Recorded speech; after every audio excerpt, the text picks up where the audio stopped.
ابا کی وفات کے بعد میں سردیوں کی ٹھنڈی راتوں میں گرم انڈے بیچتا اور 300 روپے منافع امی کے ہاتھ پر رکھتا، کیونکہ 3 ماہ پہلے ہارٹ اٹیک کی وجہ سے ابا وفات پا چکے تھے اور چچا نے یہ کہتے ہوئے ہمیں گھر سے نکال دیا تھا کہ ابا نے مرنے سے پہلے اپنا حصہ چچا کو بیچ دیا تھا۔ ایک رات انڈے بیچ کر لوٹا تو دیکھا دروازے کے نیچے سے ڈاکیے نے ایک ڈاک پھینکی ہوئی تھی۔ جیسے ہی میں نے وہ ڈاک کھولی تو پتہ چلا ابا جان نے۔ ابا کو دل کا دورہ اچانک نہ ہوا تھا، وہ کافی دنوں سے سینے میں درد کی شکایت کر رہے تھے۔ میں نے ان سے کافی مرتبہ کہا تھا کہ ابا ڈاکٹر کو دکھا لیتے ہیں، لیکن وہ ہر بار میری بات کو ہنستے ہوئے ٹال دیتے تھے، کیونکہ وہ نہیں چاہتے تھے کہ ان کے علاج پر پیسے لگیں۔ امی اور میں ان کی وجہ سے بہت پریشان رہتے تھے، لیکن وہ علاج کے لیے کسی بھی صورت نہیں مانے تھے۔ میرا تعلق ایک مڈل کلاس گھرانے سے تھا، چونکہ گھر اپنا تھا اس لیے کرائے کی کوئی بھی ٹینشن نہ تھی۔ ابا ایک سرکاری ادارے میں کام کرتے تھے، ان کی تنخواہ سے اچھا گزارا ہو جاتا تھا، لیکن ہر ماہ کے آخر پر ایک چھوٹی سی رقم جمع پونجی کے لیے بچتی تھی۔ وقت گزرتا گیا، ایک دن سردی معمول سے زیادہ تھی، پورے آسمان کو کالے بادلوں نے گھیرا ہوا تھا اور ایسا محسوس ہو رہا تھا کہ جیسے ابھی بارش ہو جائے گی۔ ابا مغرب کی نماز ادا کرنے کے بعد جب گھر واپس آئے تھے تو ان کا چہرہ پہلے سے بہت زیادہ زرد تھا، ان کا جسم کپ کپا رہا تھا۔ ان کو کپ کپاتا ہوا دیکھ کر امی نے فوراً ان کی جانب بڑھتے ہوئے انہیں سہارا دیا اور امی نے ان سے کہا تھا، خیریت تو ہے؟ آپ کا چہرہ بہت زیادہ زرد ہو رہا ہے، آپ کی طبیعت تو ٹھیک ہے نا؟ ابا نے اپنے جوتے اتارتے ہوئے صرف اتنا ہی کہا تھا کہ تھوڑا سا بوجھ سا ہے سینے میں، ذرا سا لیٹ جاؤں گا تو بہتر ہو جاؤں گا۔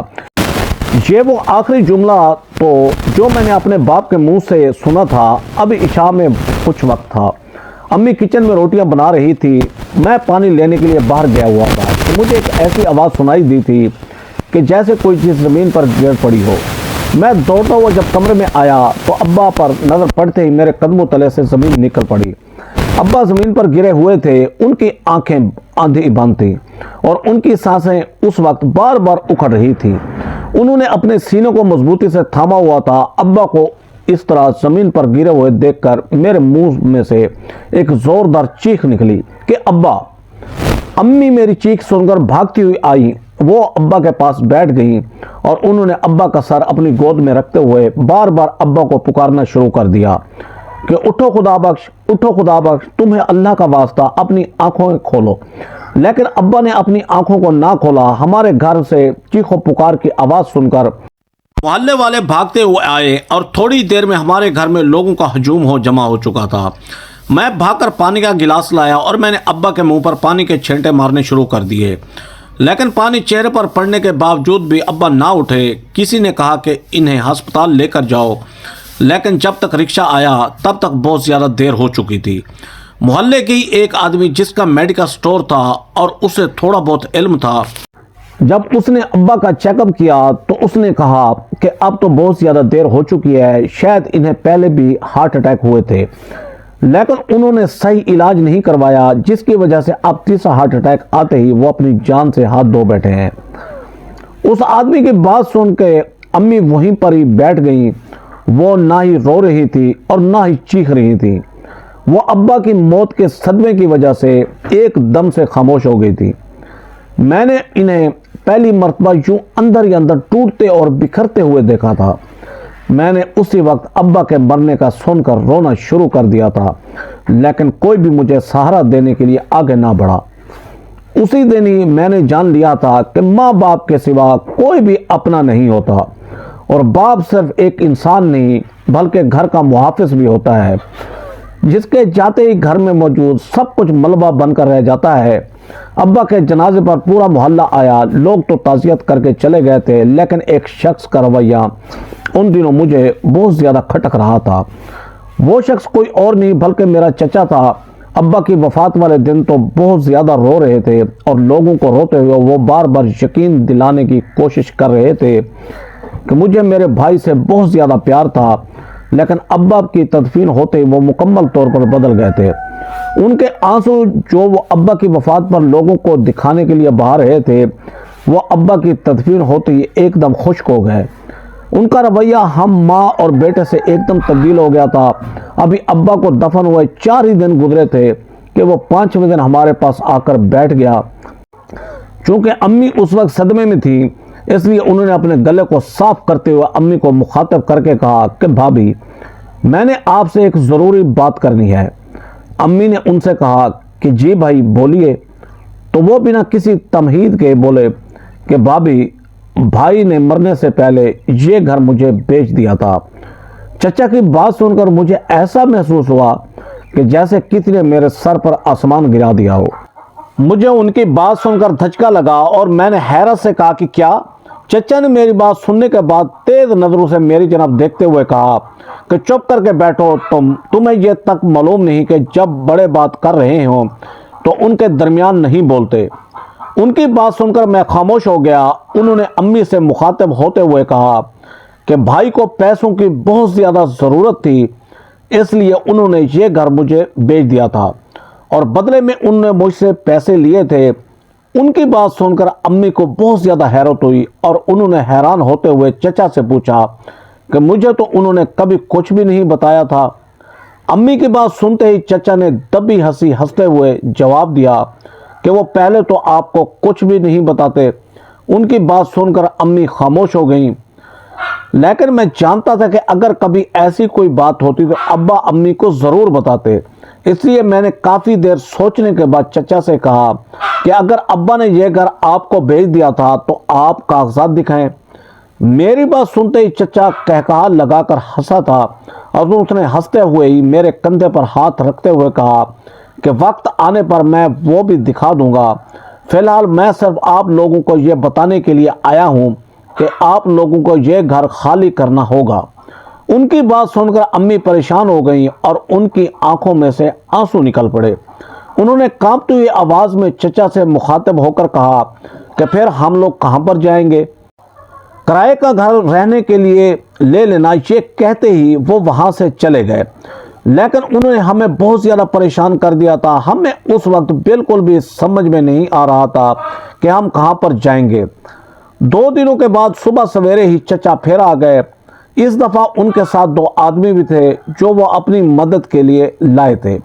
انہوں نے آتے ہی امی سے مخاطب ہو کر کہا کہ میں نے آپ لوگوں کو کہا بھی تھا کہ جلد از جلد یہ گھر خالی کر دینا، لیکن تم لوگوں نے ابھی تک یہ گھر خالی نہیں کیا۔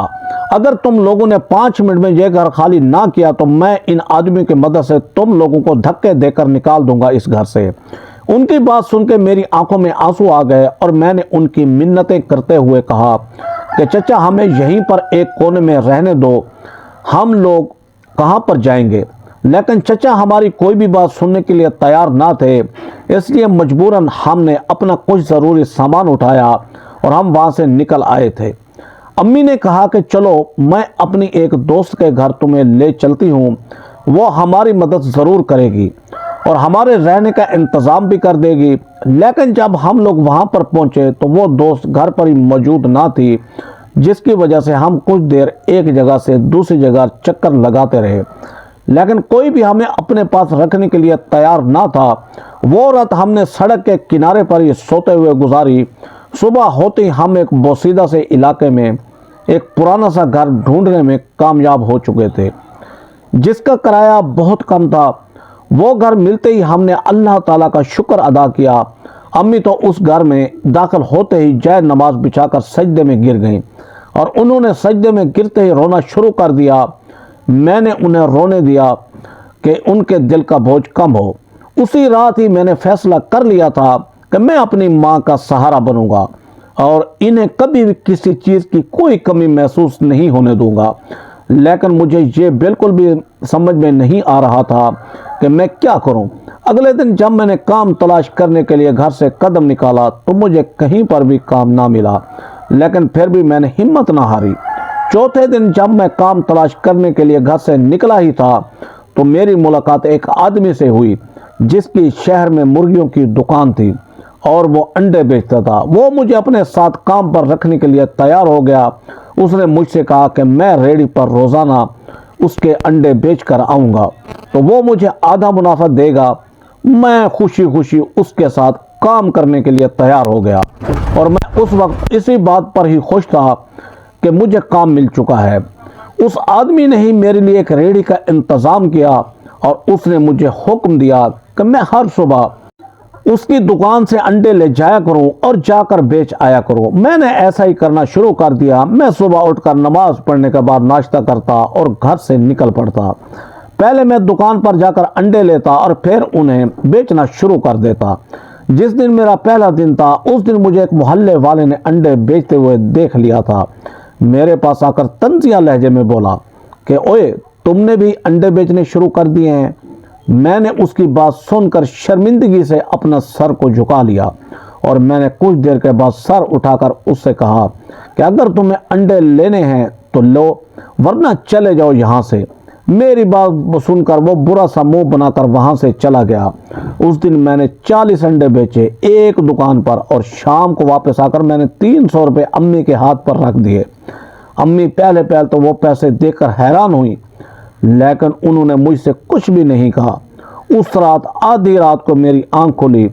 جب میری امی پر نظر پڑی تو وہ اس وقت بیٹھی قرآن مجید کی تلاوت کر رہی تھی اور ان کی آنکھوں میں سے آنسو بہ رہے تھے۔ انہیں آدھی رات کو روتے ہوئے دیکھ کر بہت زیادہ افسوس ہوا تھا، لیکن میں نے یہ سوچ کر خود کو تسلی دی کہ جو کچھ بھی انسان کی زندگی میں ہوتا ہے وہ اچھے کے لیے ہی ہوتا ہے، اور ابا کے اتنی جلدی ہمیں چھوڑ جانے میں بھی اللہ تعالیٰ کی کوئی مصلحت چھپی ہوئی ہوگی۔ میں نے اس رات دوبارہ سونے کی کوشش کی لیکن میں نہ سو پایا۔ صبح میں معمول سے پہلے اٹھا اور قرآن مجید کی تلاوت کرنے کے بعد جب ناشتہ کرتے ہوئے گھر سے نکل رہا تھا تو میری امی نے میری جانب دیکھتے ہوئے اللہ تعالیٰ سے مخاطب ہو کر کہا کہ اے اللہ میرے بیٹوں کو کسی کا محتاج نہ کرنا اور اسے ہمیشہ حرام سے دور رکھنا۔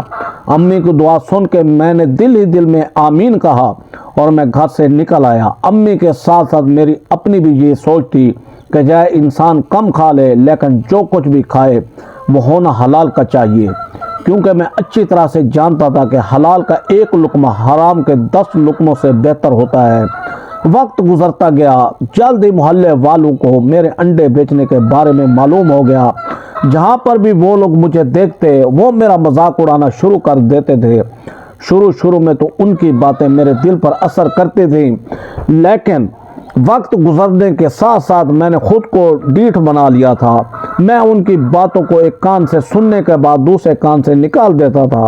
وقت گزرتا گیا، جو بھی مجھ سے ایک بار انڈے لے کر جاتا وہ بار بار مجھ سے انڈے لینے کے لیے آتا تھا، کیونکہ میرے انڈے بالکل تازہ ہوتے تھے اور کبھی بھی کسی نے میرے پاس آ کر یہ شکایت نہیں کی تھی کہ تمہارا انڈا خراب نکلا ہے۔ وقت گزرنے کے ساتھ ساتھ لوگوں کا مجھ پر اعتبار بڑھتا گیا اور میرا کام بھی لوگوں کے اعتبار کے ساتھ ساتھ بڑھتا ہی چلا گیا، جس کی وجہ سے میں اللہ تعالیٰ کا جتنا بھی شکر ادا کرتا وہ کم تھا۔ ایک شام میں انڈے بیچنے کے بعد گھر واپس آ رہا تھا کہ مجھے راستے میں ایک بوڑھا آدمی ملا۔ وہ کمزوری کی وجہ سے کپ کپا رہا تھا۔ اس نے مجھ سے مخاطب ہو کر کہا کہ بیٹا ایک انڈا مل جائے گا لیکن میرے پاس پیسے کم ہیں۔ اس بوڑھے آدمی کی بات سن کے میں نے اسے 2 انڈے دے دیے بالکل مفت، اور میں نے ان انڈوں کے پیسے اپنے ہی پیسوں میں سے کاٹ لیے۔ وہ بوڑھا آدمی مجھے دعائیں دیتے ہوئے خوشی خوشی وہاں سے چلا گیا۔ جب میں اپنے گھر کے دروازے پر پہنچا تو مجھے دروازے پر ایک آدمی کھڑا ہوا دکھائی دیا، جسے دیکھ کر ہی میں سمجھ گیا کہ اس کا تعلق ڈاکیے سے ہے۔ جو ہی اس کی مجھ پر نظر پڑی تو اس نے مجھ سے پوچھا کہ کیا تم ہی امجد ہو؟ میں نے گھبراتے ہوئے اس بات میں سر ہلا دیا۔ اس نے میرے اس بات میں سر ہلاتے ہی ایک لفافہ نکالا۔ اس لفافے کو دیکھ کر میں چونک گیا۔ اس نے ایک کاغذ پر مجھ سے دستخط کروائے اور وہ مجھے وہ لفافہ دے کر چلا گیا۔ اس کے جاتے ہی میں گھر کے اندر داخل ہو گیا۔ اس دن بھی معمول کے مطابق امی میرا انتظار کرتے ہوئے ادھر سے ادھر چکر لگانے میں مصروف تھیں۔ مجھ پر نظر پڑتے ہی ان کے چہرے پر ایک دم مسکراہٹ آ گئی، لیکن جب ان کی نظر میرے ہاتھ میں موجود لفافے پر پڑی تو وہ چونک اٹھی۔ انہوں نے پریشان اور حیرت میں ڈوب کر کہا کہ یہ کیا ہے بیٹا؟ میں نے اپنے سر کو جھکا کر جواب دیا کہ پتہ نہیں امی، مجھے ابھی ڈاکیا دے کر گیا ہے۔ میری بات سن کر امی مزید پریشان ہو گئی۔ انہوں نے میرے پاس آ کر کہا کہ کھولو اسے۔ جب میں نے اس لفافے کو کھولا تو مجھے ایسا محسوس ہوا کہ جیسے میرے قدموں تلے سے زمین نکل گئی ہو، کیونکہ اس لفافے میں ایک چیک تھا جس پر 2 کروڑ کی رقم درج تھی، اور اس لفافے میں اس چیک کے ساتھ ساتھ ایک خط بھی تھا۔ میں نے جب اس خط کو کھول کر پڑھنا شروع کیا تو اس میں لکھا ہوا تھا کہ بیٹا، میں تمہارے والد صاحب کا دوست ہوں، اگر یہ خط تم تک پہنچ جائے تو سمجھ لینا کہ میں نے تمہاری امانت تمہارے حوالے کر دی ہے۔ تمہارا ابا اور میں مل کر ایک کاروبار کرتے تھے، لیکن تمہارے ابا نے مجھ سے وعدہ لیا تھا کہ اس بارے میں کسی کو بھی معلوم نہیں ہونا چاہیے۔ انہوں نے کاروبار میں پیسے سارے خود ہی انویسٹ کیے تھے، لیکن اس نے وہ کاروبار میرے حوالے کر دیا تھا، یہاں تک کہ انہوں نے اس کاروبار کے بارے میں اپنے سگے بھائی کو بھی نہیں بتایا تھا۔ میں نے تمہاری امانت آج تمہارے حوالے کر دی ہے، اب میں تمہیں وقت آنے پر کبھی ملوں گا۔ تمہارے ابا کے مجھ پر بہت زیادہ احسانات ہیں جن کا بدلہ میں کبھی بھی نہیں اتار سکتا۔ اس خط کو پڑھ کر مجھے ایسا محسوس ہو رہا تھا کہ جیسے میں کوئی خواب دیکھ رہا ہوں۔ جب میں نے وہ خط امی کو پڑھ کر سنایا تو امی کی آنکھوں میں سے آنسو نکل پڑے، اور انہوں نے میری جانب مسکراتے ہوئے دیکھتے ہوئے کہا کہ بیٹا، دیکھا، میں جانتی تھی کہ تمہارا باپ کچھ نہ کچھ ہمارے لیے چھوڑ کر ضرور گیا ہوگا۔ میں نے امی کی بات سن کر مسکرانے کی کوشش کی، لیکن میں کھل کر نہ مسکرا پایا۔ مجھے یہ سوچ سوچ کر پریشانی ہونے لگی کہ ابا نے ہمیں اس کاروبار کے بارے میں کیوں نہیں بتایا تھا، انہوں نے اتنی بڑی بات ہم سے کیوں چھپائی، اور ابا نے کسی دوست کے ساتھ کاروبار کیا۔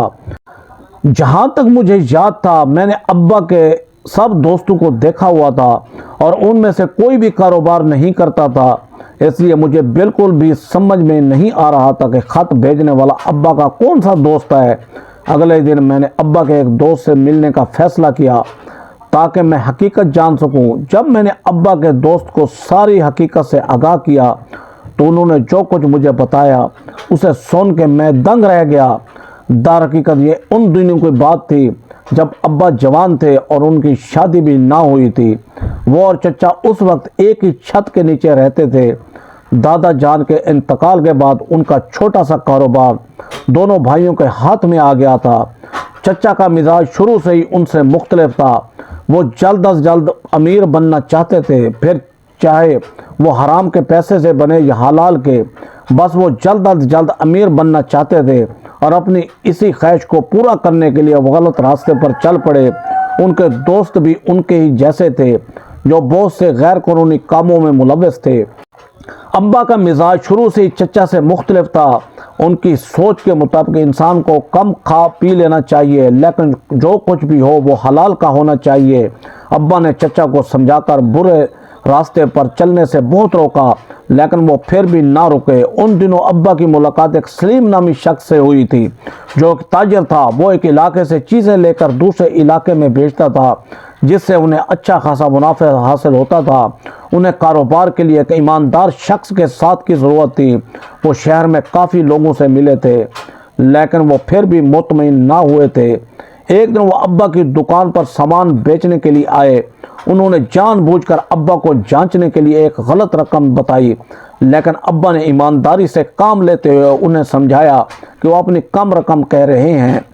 وہ ابا کی بات سن کر مسکرا اٹھا اور اس نے ابا سے کہا کہ آپ نے ایمانداری سے کام لیا ہے، اکثر تو لوگ پیسوں کے لیے ہیرا پھیری کرتے ہیں، لیکن تم تو میری سوچ سے بھی زیادہ ایماندار شخص نکلے۔ میں تمہارے ساتھ کاروبار کرنا چاہتا ہوں۔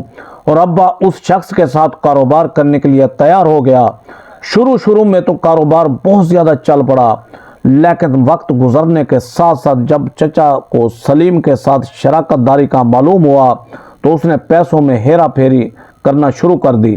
جب ابا دکان پر نہ ہوتے تھے وہ کچھ نہ کچھ پیسے حساب میں سے چھپا لیتے۔ ایک دن ابا نے ان کی چوری کو پکڑ لیا اور انہوں نے چچا کو اپنے سامنے بٹھاتے ہوئے کہا کہ یہ پیسے کہاں پر گئے۔ پہل تو چچا نے ادھر ادھر کی باتوں سے ابا کو بھلانے کی کوشش کی، لیکن جب ان سے کوئی بات نہ بن پائی تو انہوں نے مسکراتے ہوئے ابا سے کہا کہ بھائی جان، کاروبار میں یہ سب کچھ تو چلتا ہے نا۔ ابا نے چچا کی بات سن کر انہیں سب کی موجودگی میں ایک زوردار تھپڑ رسید کر دیا، جس کی وجہ سے ابا اور چچا کے درمیان نفرت کی دیوار بنتی گئی۔ چچا نے اس دن کے بعد سے ابا سے بات چیت کرنا کم کر دیا تھا۔ چچا کی سوچ یہ تھی کہ ایمانداری سے انسان زندگی میں کچھ بھی حاصل نہیں کر پاتا، لیکن ابا کی سوچ یہ تھی کہ حرام کی کمائی سے کھڑا محل ایک دن خود بخود ہی گر جاتا ہے۔ وقت گزرتا گیا اور جن دنوں ابا کی نئی نئی شادی ہوئی تھی، ان دنوں ایک دن ابا کاروبار کے سلسلے میں چند دنوں کے لیے کاروبار کے سلسلے میں شہر سے چلے گئے۔ ان دنوں وہ سلیم کو ہی مال دینے کے لیے جا رہے تھے، لیکن راستے میں چچا کے بھیجے ہوئے ڈاکوؤں نے ان پر حملہ کر دیا۔ پہلے تو ابا ڈاکوؤں کو دیکھ کر گھبرا گئے، لیکن پھر انہوں نے بہادری سے ڈاکوؤں کا مقابلہ کیا اور انہوں نے ڈاکوؤں کو آتے ہی ان کی نظروں سے بچ کر پولیس کو فون کر دیا، جس کی وجہ سے چند ہی منٹوں میں پولیس وہاں پر موجود تھی۔ ابا کے برے وقت فون کرنے کی وجہ سے سارا سامان بچ گیا۔ جب چچا کو پولیس کے آنے کی خبر معلوم ہوئی تو انہیں بہت زیادہ غصہ آیا اور انہوں نے غصے میں آ کر حد ہی پار کر دی۔ انہوں نے سلیم کو خفیہ طور پر کہا کہ میرے بھائی کو ہٹا دو اور میرے ساتھ کاروبار کرو، میں تمہیں زیادہ منافع دوں گا۔ سلیم نے چچا کی بات سن کر فوراً انکار کر دیا۔ جب ابا کو اس کے بارے میں معلوم ہوا تو انہوں نے چچا سے کاروبار الگ کرنے کا فیصلہ کر لیا، اور جب ابا نے سلیم کو اپنے اس فیصلے کے بارے میں آگاہ کیا تو سلیم نے ابا کو سمجھانے کی کوشش کی کہ ایسا مت کرو، لیکن ابا نے چچا سے الگ ہونے کا ٹھان لیا تھا اور وہ اپنے فیصلے سے پیچھے ہٹنے کے لیے بالکل بھی تیار نہ تھے، جس کی وجہ سے چند ہی دنوں کے اندر انہوں نے چچا سے اپنے کاروبار کو الگ کر دیا۔ چچا پہلے تو مال ملنے کی وجہ سے خوش ہو گیا، لیکن چند ہی مہینوں کے اندر انہیں یہ بات سمجھ میں آ گئی کہ وہ کاروبار کو اکیلے بالکل بھی نہیں سنبھال سکتے، کیونکہ وہ درحقیقت عیاش قسم کے انسان تھے۔ وہ کمانا نہیں بلکہ بیٹھ کر کھانا چاہتے تھے۔ جب وہ ابا کے ساتھ تھے تو ابا نے ہی درحقیقت سارے کاروبار کو سنبھال رکھا تھا، لیکن ابا سے الگ ہونے کے بعد ان کی حقیقت کھل کر سامنے آ گئی۔ وہ پیسے ہاتھوں میں آتے ہی خود کو ہواؤں میں اڑتا ہوا محسوس کرنے لگے۔ مہنگے کپڑے، قیمتی گاڑی، شاہانہ انداز میں انہوں نے زندگی بسر کرنا شروع کر دیا۔ پہلے تو ابا نے انہیں سمجھانے کی بہت کوشش کی، لیکن انہوں نے ابا کی بات کو کسی بھی خاطر میں نہیں لایا۔ غلط دوستوں کی صحبت کی وجہ سے وہ جوئے کے عادی بن چکے تھے، جس کی وجہ سے چند ہی دنوں کے اندر وہ خالی ہاتھ ہو چکے تھے، اور ان کا کاروبار بھی توجہ نہ دینے کی وجہ سے خسارے میں چلا گیا، جس کی وجہ سے انہوں نے اپنے حصے کی دکانوں کو بیچ ڈالا، اور چند سال ان پیسوں سے عیاشی کرنے کے بعد خالی ہاتھ ہوتے ہی انہوں نے غلط کاموں میں ملوث ہونا شروع کر دیا۔ وہ غریبوں سے دھوکے سے زمین لے لیتے اور پھر امیر لوگوں کو وہی زمین مہنگے داموں بیچ دیتے، جس کی وجہ سے لوگ انہیں بد دعائیں دیتے، لیکن انہوں نے پھر بھی اپنے اس کام کو جاری رکھا۔ ایک دفعہ انہوں نے کسی آدمی کو غریب سمجھ کر پنگا لے لیا، لیکن وہ شخص نہ صرف امیر تھا بلکہ وہ طاقتور بھی تھا، اس لیے اس نے چچا کو اس قدر مار پڑوائی کہ چچا نے اس دن توبہ کر لی، لیکن چند ہی دنوں کے اندر کوئی کام نہ کرنے کی وجہ سے وہ مقروض ہو چکے تھے، جس کی وجہ سے وقت گزرنے کے ساتھ ساتھ ان کے دوستوں نے بھی ان سے رخ پھیر لیا، جس کی وجہ سے چچا نے پھر سے غیر قانونی کاموں میں ملوث ہونا شروع کر دیا تھا، جس کی وجہ سے ابا نے ان پر ترس کھاتے ہوئے انہیں اپنے ساتھ کام پر رکھ لیا، لیکن چچا نے پھر اپنی اصلیت دکھانی شروع کر دی۔ لیکن اس بار ابا کو بالکل بھی معلوم نہیں ہو پایا تھا۔ ابا کو چچا کی حقیقت کے بارے میں اس وقت معلوم ہوا جب سارا معاملہ ان کے ہاتھوں میں سے نکل چکا تھا، جس کی وجہ سے ابا نے اپنا کاروبار ختم کرنے کا فیصلہ کر لیا، اور ابا نے چپکے سے سب کچھ بیچ کر حاصل ہونے والی رقم سلیم کو کاروبار کے لیے دے دی، کیونکہ اس وقت اس کا کاروبار خسارے میں جا رہا تھا۔ ابا کو اس پر بہت زیادہ اعتبار تھا، اس لیے ابا نے ہمیں اس بارے میں کچھ بھی نہیں بتایا تھا۔ ابا نے سلیم کو وہ پیسے دے کر خود ایک سرکاری ادارے میں ایک عام سی نوکری کرنا شروع کر دی تھی، جس سے گھر کا بامشکل ہی گزارا ہو پاتا تھا، لیکن ابا نے تمام مشکلات کا خاموشی کے ساتھ سامنا کیا، اور ابا نے کسی کو بھی حقیقت کے بارے میں آگاہ نہ کیا۔ وقت گزرتا گیا۔ مجھے یاد تھا کہ ابا ہر 6 ماہ کے بعد چھٹی لے کر کسی سے ملنے کے لیے جاتے تھے۔ جب میں اور امی ان سے پوچھنے کی کوشش کرتے تو وہ بہانہ بنا دیتے تھے کہ وہ درگاہ پر جاتے ہیں، لیکن در حقیقت وہ سلیم سے ملنے کے لیے جاتے تھے۔ وقت گزرتا گیا اور ایک دن ابا ہارٹ اٹیک کی وجہ سے انتقال کر گئے۔ سلیم کو ابا کی موت کے بارے میں 2 ماہ کے بعد معلوم ہوا۔ وہ ابا کی تعزیت کے لیے آنا چاہتے تھے، لیکن ابا نے انہیں مرنے سے ایک دن پہلے وصیت کی تھی کہ میرے کاروبار کے بارے میں کسی کو بھی معلوم نہیں ہو پانا چاہیے جب تک میرا بیٹا جوان نہیں ہو جاتا۔ اس لیے سلیم نے اس حقیقت کے بارے میں کسی کو بھی نہیں بتایا تھا۔ یہ بات ابا اور سلیم کے علاوہ صرف اور صرف ان کے ایک دوست کو معلوم تھی، جن کے پاس میں حقیقت جاننے کے لیے گیا ہوا تھا، اور انہوں نے مجھے ساری حقیقت سے آگاہ کیا۔ حقیقت جاننے کے بعد میرے لیے یقین کرنا مشکل ہو گیا کہ چچا کبھی ایسے بھی ہو سکتے ہیں اور وہ اپنے ہی بھائی کے ساتھ ایسا کچھ کر سکتے ہیں۔ جب میں نے ابا کے دوست کو بتایا کہ چچا نے ہمیں ہمارے ہی گھر سے نکال دیا ہے، تو اس نے ہمیں صبر کرنے کے لیے کہا، کیونکہ وہ جانتے تھے کہ چچا کا تعلق بہت سے غلط کاموں کے ساتھ ہے۔ اس لیے انہوں نے ہمیں خاموش رہنے کا حکم دیا اور ہم نے ان کی بات مان لی۔ گھر واپس آ کر جب میں نے ساری حقیقت کے بارے میں امی کو بتایا تو وہ خاموش ہو گئیں، کیونکہ کچھ باتوں سے وہ پہلے سے ہی آگاہ تھیں، لیکن میرے دل میں چچا کے لیے نفرت جنم نہ لے، اس لیے انہوں نے خاموشی اختیار کر لی تھی۔ وقت گزرتا گیا، میں نے اگلے ہی دن جا کے کچھ بینک سے وہ پیسے نکال لیے اور پھر اپنی اکاؤنٹ بنا کر انہیں اس میں جمع کروا دیا۔ چونکہ امی کی خواہش تھی کہ میں بہت زیادہ پڑھوں لکھوں، اس لیے میں نے انڈے بیچنے کے ساتھ ساتھ پڑھنا شروع کر دیا تھا۔ میں نے پیسے ملنے کے باوجود بھی انڈے بیچنا نہ بند کیا، کیونکہ میں جانتا تھا کہ میں اپنی زندگی میں جس قدر مشکلات کا سامنا کروں گا، میں اس قدر ہی مضبوط بنوں گا۔ وقت گزرتا گیا، جب میں نے 12ویں جماعت کے امتحان دے دیے تو میں چاہتا تھا کہ میں اپنا کاروبار شروع کروں، لیکن امی نے یہ کہہ کر منع کر دیا تھا کہ ابھی تم مزید پڑھو۔ میں نے ان کی بات مان کر مزید پڑھنا شروع کر دیا، لیکن 14ویں جماعت کا آخری پیپر دیتے ہی میں نے فیصلہ کر لیا تھا کہ اب میں اپنا کاروبار کروں۔